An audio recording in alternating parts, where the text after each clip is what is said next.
Hello' guys, আজি আমাৰ ভূমিৰ জীৱনৰ প্ৰথম ৰোজা আৰু প্ৰথম ৰোজা উপলক্ষে ভূমিয়ে কেনেকৈ ইফতাৰী কৰে আপোনালোকে চাব পাৰিব। যিহেতু আজি আমাৰ ঘৰত ইফতাৰীৰ দাৱাত দিছোঁ মানুহক, চ' ইফতাৰী খানা উপলক্ষে দাদাই বনাই আছে কাষ্টাৰ্ড, আৰু কাষ্টাৰ্ডৰ কাৰণে ইপিনে দাদাই ফ্ৰুটছখিনিও কাটি ৰেডি কৰি লৈছে।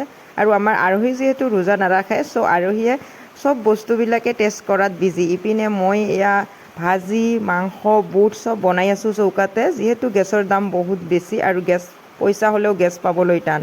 আৰু ইপিনে দাদাৰ কাষ্টাৰ্ড বনি ৰেডি, আৰু এয়া ময়ো কাঁহীবিলাক সজাই ৰেডি কৰিছোঁ। আৰু ইপিনে যিহেতু আমাৰ বাইদেউৰ সময় নাই, চ' চাওক একেবাৰে আজানৰ আগে আগে আহি কিবা কিবি কৈ আছে মোক। আৰু এয়া চাওক একেবাৰে ৰেডি আমি, আৰু ভূমিক চাওক পেট ধৰি ভকতে কেনেকৈ বহি আছে। আৰু এয়া ভূমিৰ সন্মুখত ইফতাৰী, আৰু ভূমিয়ে খাবলৈ লৈছে ইফতাৰী, যিহেতু ৰোজাৰ খোলা হ'ল।